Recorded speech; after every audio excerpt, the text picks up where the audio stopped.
talking about the Arnold Palmer Invitational. And this is my favorite. Well, my favorite part of the week is actually the golf. I've been just off my game in NBA for pretty much most of the year, outside of a good start and a really good like middle part right before the All-Star break, and then sort of gone downhill since then. So golf has been keeping me afloat, keeping things going for me. So I'm looking forward to this. We have an interesting, a much better quality field, a smaller field this week on a tougher course. Sheets, anything you want to talk about before we start getting into the plays and everything like that? Yeah, a couple of things. First of all, I've been winning at literally everything except for golf right now. We're on totally opposite pages right. here.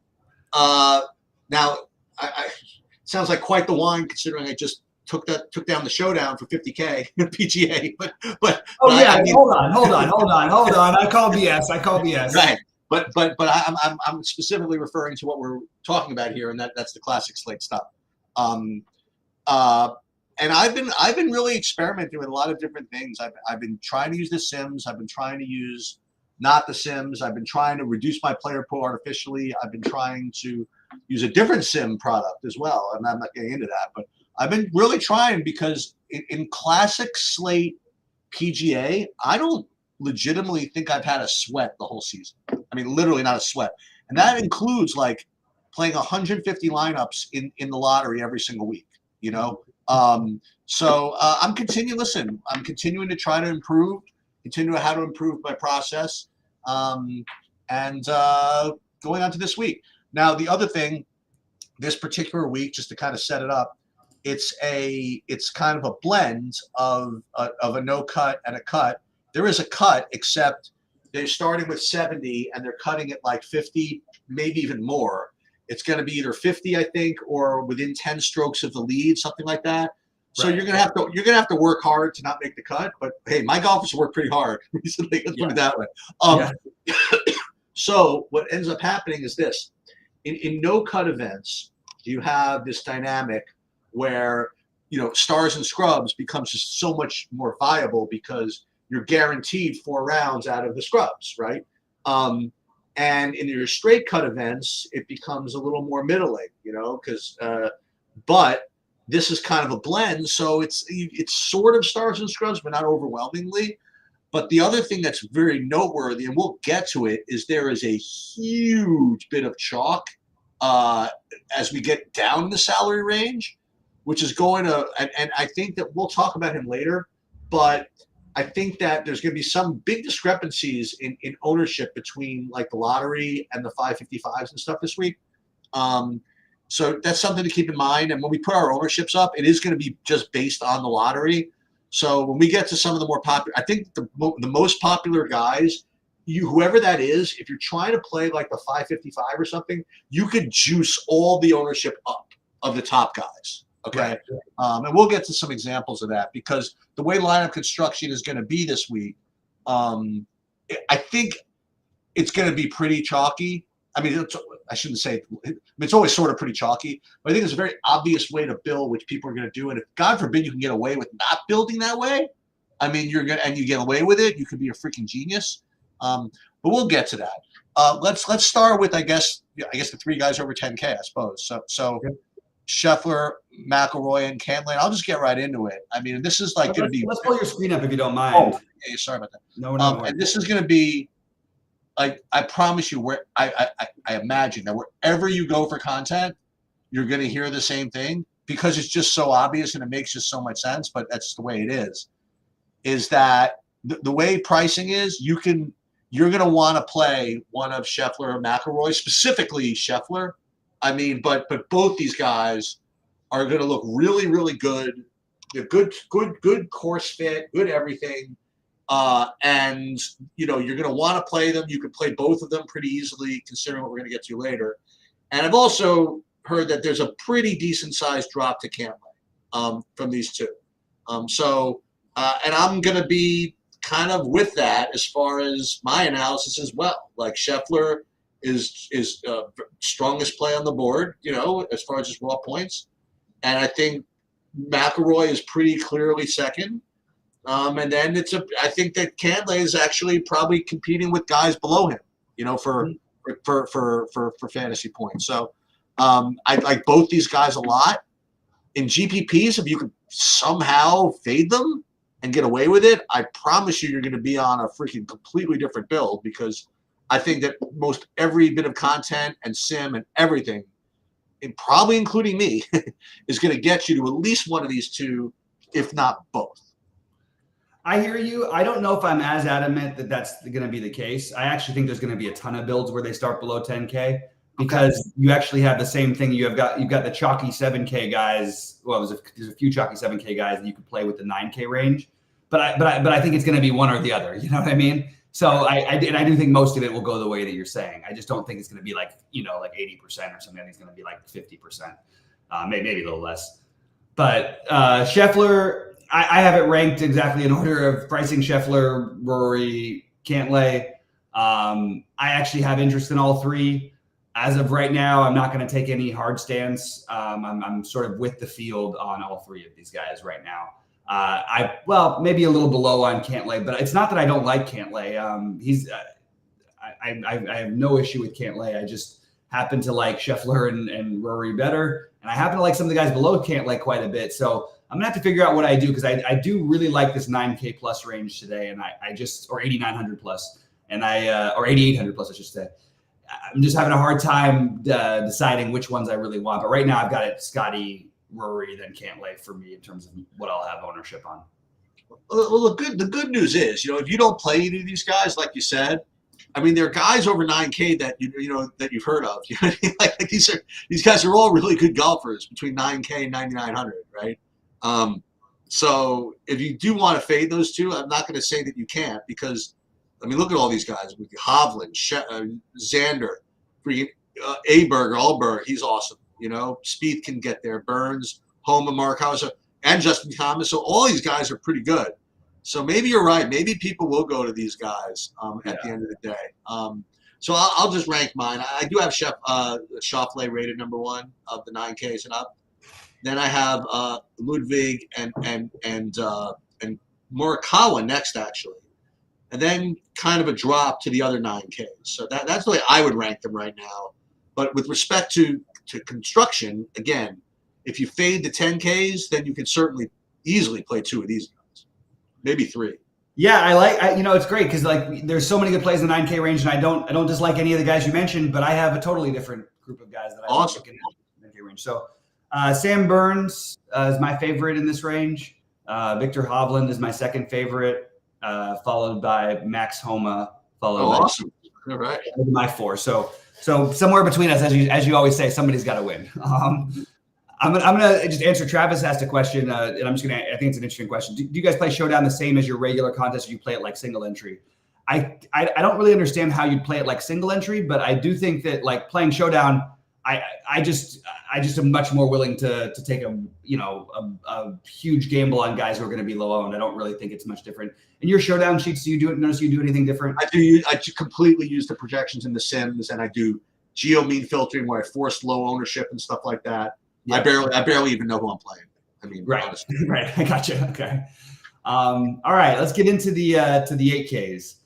What do you got down here? Yep. So my top rated guy, you'd be happy to know, is Senior Fleetwood at 8,800.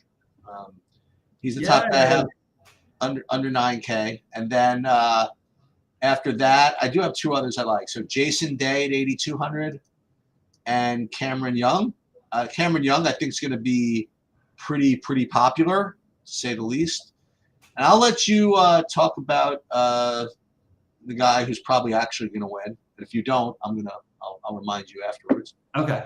Those are my 3 that I have ranked the best: Fleetwood, Jason Day, and Cameron Young. So I'm with the Fleetwood, Cameron Young are my 2 favorites, along with the guy who I think you're saying was Will Zalatoris. Yeah.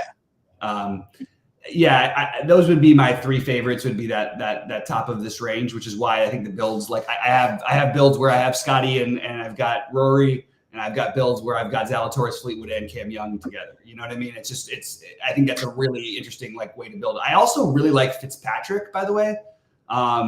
this is a strong range. No one's going to play Wyndham, and I'll just remind everybody, this guy's a pretty good golfer. But again, it's hard because of the price range. Same thing's going to happen with Hideki. He's going to be really low owned. Just throwing it out there. Tom Kim, it's funny because like I actually think this course like suits him really, really well. The problem is I like everybody in this range, like I mentioned. So, but he would be one I would probably go a little bit out of my way to make sure to get a little more of. That's pretty much it for me because I don't want to have too many guys from the range. I'm ready for Sung Jae to bounce back at some point, but it's just not happening lately. And this would be a good course for him too, but the new Sung Jae, no course is a good course for him. So hopefully he bounces back at some point. I know he will. He's done a lot of work on his body, but he's I'm just having a hard time getting there this week. All right, we can start with, this is what's been frustrating for me because I actually have had a sweat pretty much every week to whether it's to win the $5, to win the lottery, to win the 555 one week. But the one who got me last week was Poston just being the worst player in golf after the weekend. So in the 7K range, I guess I'll jump in and start on this one because are we going the full 7Ks? Oh, sorry, 75 to. No, that's fine. We can do the full 7. I mean, whatever. That's all right. It's all right. I have my notes for it the way you said. Sorry about that. 75 to 7,900. I don't mind the idea of going back. This is going to be the lower owned part of the range. I don't mind the idea of going back to Poston or Pavon. I'm going to be lower on Benny On than everybody else. I don't really. This feels like there's some danger. I know it was a dangerous course last week, and I think he's in really good form right now. But I just think I don't see him as being so much better than the guys around him. I like Shane Lowry at low ownership this week. Give me Shane Lowry again. I know he failed on his near home course last week. Well, he failed. He finished tied for what, third or whatever, tied for fourth. And just because he had a bad Sunday. Shane Lowry should have won that tournament. I love Shane Lowry. I like him on these tough courses. And I think that he's a really, really strong play that no one's giving credit to. I also like Adam Scott. So those would be two guys that stand out for me, along with the Pavon and Poston. I'm sort of Pavon, Poston, and Connors. I don't want to play the ones who everybody plays this week in this range because I don't see a huge gap in difference of who I like. So that's Lowry and Lowry, Scott, and Connors probably being my favorite three. All right, so here's my analysis. So there are two. I want to say the hipster plays of the week, but one is like the hipster play, like every week, like you said, is like this, like Benny Ann is like 100% on every week apparently, and he, he always looks good enough, and I guess sometimes he does well, sometimes he doesn't, whatever. But he's going to be, I think he's one of the guys that's going to be 15% in the lottery and maybe 25 in the 555, maybe possible. But the weird hipster play of the week is somebody that you brought up, and I'm getting so many people are really sharp. Is just feel he's just ready to freaking kill. Is Adam Scott, 7,500? He's showing up in my stuff as like the third best overall play on the whole slate, honestly. And I'm seeing 12% ownership. I guess that's another one. Life just doesn't work that way. You know what I mean? If he shows up as such a great play, he's just not going to be 12% on this. It's not the way it is. So he's going to be higher, but I like that. You can always play Corey Connors, like you mentioned, but I'm going to go back to my showdown hero, aka the new leader of the free world, and just keep playing Jake Knap. I mean, the guys are freaking. Why not? By the way, this guy is he's looked as good as anybody else in golf. The guy's a maniac. You know what I mean? Like he hits it good most of the time. He makes putts. You know what I mean? Like he's playing loose. You know what I mean? Like he's living like he's living the dream right now. You know what I mean? So nice and chilled at 7,600. I'll keep going back to him instead of seeking some chalky Benny On or some freaking Corey Connors who never has done anything for me in like 3 years. You know what I mean? I don't know. So I'll probably go back to the Jake Knap probably more than I should. Yeah, no, I think that it's totally reasonable. And by the way, he played a tough course and had the tough drawing of time and still had a great week last week. So yeah. I really like that kid. All right. So moving down, and by the way, this is a course that it's funny because this week actually suits him better than last. It's a course where hitting the ball far really matters and hitting the ball accurately matters, and he's been great at that. But his short game has been tremendous, which has been like a bonus for him. All right, down in the 7K to 7,400 range. Okay, so this is weird. So like, there's a part of me that just wants to say, okay, we saw Eric Cole like literally go like 7 under through the first 4 holes last week and never recover, obviously, and was the worst golfer on the thing. And after being in a playoff the year before at that same event, there's just some part of me that wants to be contrarian and say, you know what? Here's the bounce back Eric Cole spot when no one's going to play him. The ultimate troll spot. I think that's kind of interesting. I actually do think that he doesn't hit the ball quite far enough for me to really like want to go crazy with him. So it's just sort of like my contrarian nature coming out. I love 2 plays from this range. There'll be 2 of my highest owned plays. They're actually my core plays. Kitayama, who I look, you guys don't want to play him. He won this tournament last year. I love Kitayama. I think he's drastically underpriced. I think he's a much better golfer. I think he belongs in the mid 8Ks. I just don't think it's all proven out yet. I really do think he's a really good golfer, and he's a great golfer for this course. Like I said, he won this tournament last year. Harris English, I believe, tied for second last year, or maybe it was fourth. I can't remember. But Harris English at 7,300. Those guys stand way above and beyond the rest to me. And then if I had to pick anybody else, I would probably go with Højgaard. I know that the most popular might end up being Hoagie and List, but I am more interested in Højgaard, English, Kitayama as my guys here. I have a feeling of who you're going to say down here. Okay. It's not going to be one of the guys I mentioned. What's that? You think it's one of the guys you mentioned? Or no, I think it's not going to be one of the guys I mentioned. Interesting. You're correct. Yeah.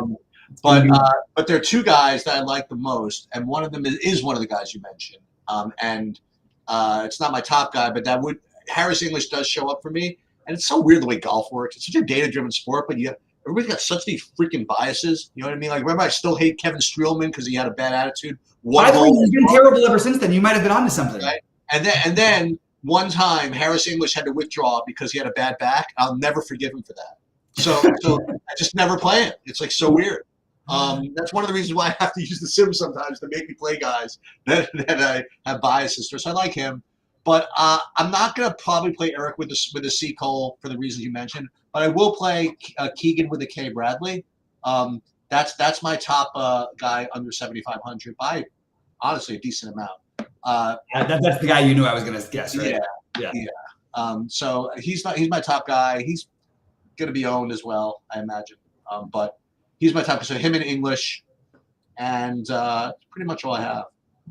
Yeah, and so that's cool. I mean, I think that makes a lot of sense. I do like Keegan Bradley. I don't want to name every name. I'm trying to come up with three or four from each range that I really like, and then maybe go with the wild card. But so golf is weird like that, you know. So I'm gonna start with this. I want to talk about this under 7K thing, right? So you have a combination of a couple of things going on. You have not only is Min-Woo Lee like just poorly priced in general in this spot, but he's also coming off of a week where everybody's watching him the whole freaking week, you know, getting down to the end. Not only that, but and this kind of maybe saying the same thing twice, but it's like a really good course fit because you want distance and stuff like that. He is going to be, I think, 40% in the 555. That's going to be my prediction. He's 21. I have him 21% in the lottery. I think he's just got to be higher.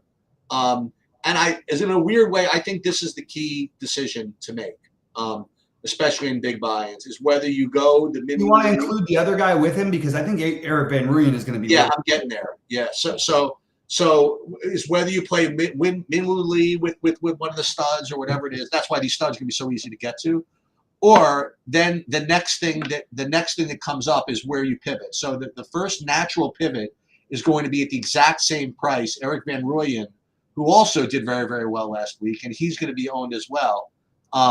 So what you can do if you want, right? You can play either or both of those guys or whatever you want, or you could just completely like hold your nose and just go to the next ones, which to me, I'll just tell you who they are Adam Hadwin for me, Adam Svensson, Straka, Lucas Glover doesn't hit far enough really, so I'll go Straka, maybe Svensson, Cam Davis, Scott. Now I'm warning you, all these guys project much worse than Min-Woo Lee and even Van Ruan, but especially in big buys, I really think that there's going to be an insane amount of concentrated ownership, especially to Min-Woo Lee.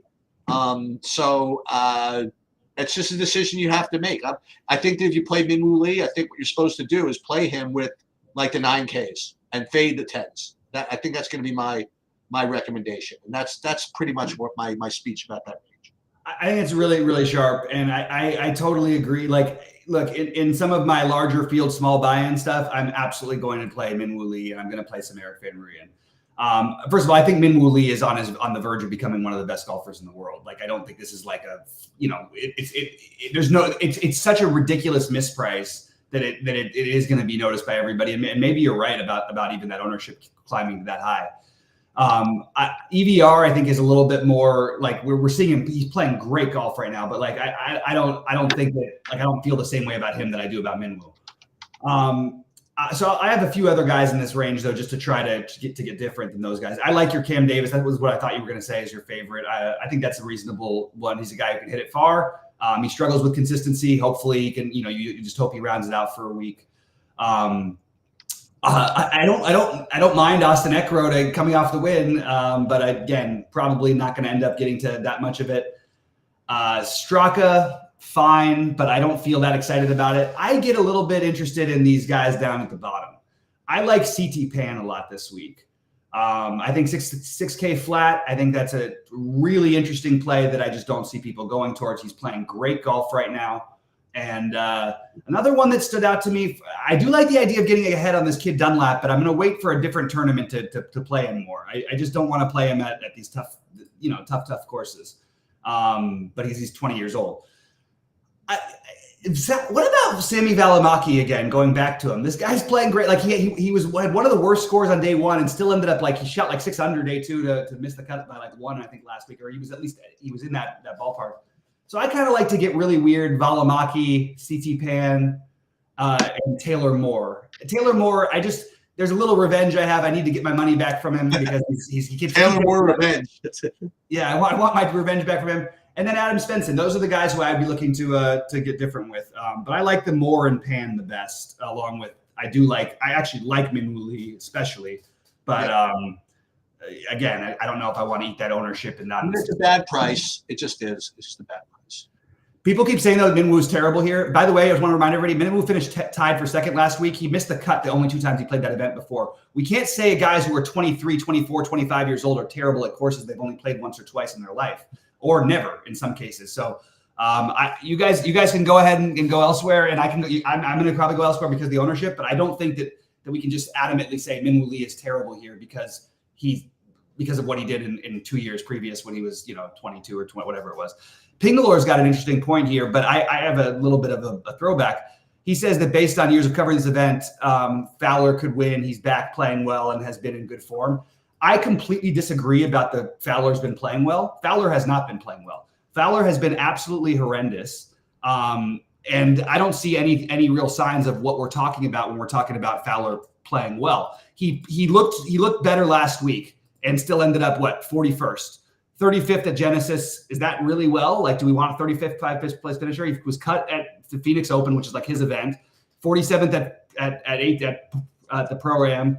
Cut at the American Express. One of the worst players on tour from on approach this season of anybody in this field. So I disagree that Fowler's playing well. However, he's cheap enough to where I don't mind the idea of taking a stab at him. But I just wanted to throw that out there. My thoughts on the Pingalore. Hey, it's been a while since I touted this guy. Probably I'm pissed at him because I wanted to get him on a couple of months ago, and he ghosted me on Twitter for the first time ever. But I'll get him eventually.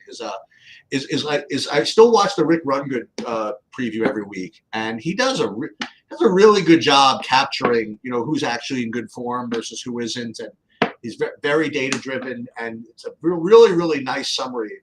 And it's one of the earlier ones. Like if you go on there, like almost just as the salaries are released on Monday, he's already like in there, and he's not really much about like talking about like who to play, but like what golfers look good, or whatever in general. Yeah. And so he did like 20 minutes on why Adam Scott was good, for example, and he did another like full 3 minutes on why Ricky Fowler was not. He's not in the. He's not in the right way right now. Well, according to the people who know what they're talking, I have no idea. But I agree with Rick. I don't think I would get to that. It's a pretty tough field. I mean, look at all these 9K dudes. I mean, you got to beat. This is these guys are no joke. I mean, you got even like Schauffele, Hovland, and Aberg even, and Homa, who's been kind of like disappeared a little bit, but Mark Howard, 9,100. Why am I not playing more of him? My point is that like Ricky Fowler in a spot like this. I mean, what's his price, by the way? He's 7,100 or 7,200. I guess that's fair. That's fair. That's exactly what I said. I said that I totally agree with everything you just said, and that's what. But then I also said that at this price, I don't mind if you want to take a shot on him. Absolutely not. But quite honestly, I'd rather play like Eckroat. You know what I mean? Like play a guy who's been hitting fairways and making shots and cashing checks. You know what I mean? Like I don't mind that. The one guy who not one guy. I mean, but this is, I will say this about this course. This course does really require you to hit it. So like guys, like this is not like the Brandon Todd course. This is not the Denny McCarthy course. This is not the Adam Schenk. You know what I mean? Like it's not. So if you're gonna really get into the data, you don't want to play the guys that are at the bottom of the field as far as driving distance, because it's not even that. It's also the rough. The rough is thick, which means you have to have a lot of club head speed to get through the rough. It's just like, you got to be, listen, you got to be like Rory and Scotty Scheffler and guys that can hit it. You know what I mean? Like to get through this. So anyway, the only thing I'd throw back on is the one thing about McCarthy is there is some, he's the best putter in the world, and this is the course that actually that's been really obviously it's been really important. It's pretty putting. They always say that it's like putting really matters here. I'm like, doesn't putting really matter everywhere? I watch golf every week, and I'm like I'm still a novice, like in terms of actually playing and everything. But like I was such a novice, I was like, oh, this guy's great, but they're like, oh, but the putting, and all this, and it really just seems to me who's ever making the 10 to 20 footers is going to win every tournament. That's it, right? And what would be nice? By the way, I would be remiss to say to not say that although Scheffler is like top guy, whatever it is, that he hasn't made a putt in like a long time. He's like 150th on putting. If he putts well, he's going to win by 10 strokes. Like it's going to be a joke. It's like but the thing is also is like if you like play or fade, or if you're watching Xander Schauffele, for example, and he hits a ball to like 20 feet, like you think there's like a reasonable chance it's going in, that his putt could go in. Like when I've been playing Scheffler, maybe it's because he's chalk and he needs to win, that unless he hits it to like 3 feet, I'm not happy. You know what I mean? Right. Like, the 5 to 6 footers, you feel like, oh no, there's no way he's making this one. Right. It's like ridiculous.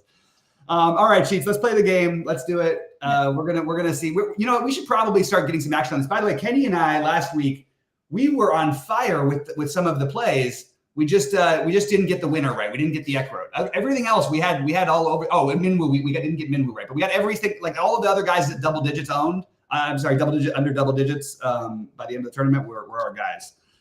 All right, let's get into it. Who do you think is going to win the tournament? I'll go with Scheffler. Okay, I'm glad you did that because I was going to, and I really don't want to. Look, outside of one hole, I think he would have had a shot to win the tournament last week. I'm going to say Rory. I know that's really lame that we started off with the chalk, but I thought Rory had a great chance to win last week, and also couldn't make any putts, and just blew up on 17 for that triple bogey when he was right in contention, and would have had a shot to win the tournament. All right, anyone under 10K to make the top 5? You go. Oh, I'll go first. I'll take Sam Burns. I will go. And this guy never seems to do it when I say he's going to do it. So maybe it'll work this time. I'll go Colin Morikawa. Okay, I like that. I'm going to play this stuff, so I'm happy to hear you say that. I top 10, and look, he always top 10s. I feel very good about it this week. I don't care about what his score is at the end of day one. Tommy Fleetwood is going to top 10 this tournament. And I will go with a little chalky. I will go with Cameron Young. I like these are like this is great. I love this is exactly like what my core guys are. All right. Under 8K to make top 20. Under 8K to make top 20. Who did I have? The problem is my list always gets all scribbled on by now. But I know there was one. Oh, Kitayama. Ooh, that's pretty ballsy. I'm gonna go. He won this event last year. No, I know, but I mean, we talked about some good guys in this range. Yeah. I'll say. I'll give. Should I give Rick his props? You know, he didn't get back to me, so I'm not going to say Adam Scott. I'll say Keegan Bradley. Keegan Bradley. Okay, good, because I need to force some Bradley in there. Now, let's not say to make the cut. It's easy to make the cut, but how about under 7K then to make? Let's say also to make top 20. Why not? Oh, okay. Well, I mean, there are only 70 guys in the field. Yeah. Okay. I'm trying to think. Yeah, you're right. It's really really tough. Well, I'll start because I don't want to like give the impression that like he's a bad play because I try to fade him. Like Minwoo Lee is an awesome play, you know. So, okay. So I'll just throw it out there that Minwoo Lee of this under 7Ks I think is most likely to make top 20. Yeah, I agree with you, but I want to say a different name just because I'm going to say CT Pan. All right, how about this? How about over 9K is rough, but yeah, let's try it. How about over 9K to miss the cut? It's not easy to miss the cut. Oh boy, and all these 9K guys are tough. I think we should just make it almost like anybody to miss the cut. Right. It's tough to pick a cut. Apparently, it's whoever my highest exposed golfer is. So all right, so okay, over 9K to make the cut. All right, I'll just go with who I always take, and I'll take Jordan Spieth. Okay, so you've got Spieth. I'm going to take. I mean, all those guys are making the cut, by the way. I was like, you know that. I'll take Oberg just because he's only played this course once. I guess. All right, sounds good. So one of the things I might do when we do the live sweat later is I might do like kind of a final live lineup. Though I got to tell you though, I got a lot of data as far as like ownership and projections and stuff like that. My sheet looks pretty tight this week, you know, and that's why I'm very concerned about it because I can't get anybody to project the ownership on Minwoo Lee, which I know he's going to be. So we'll see what happens. Yep, absolutely. All right, man. Well, good luck this week, everybody, and we hope you crush it. And any questions or thoughts, I'll be posting also my golf content in the Discord and on the website. And yeah, let's crush it today.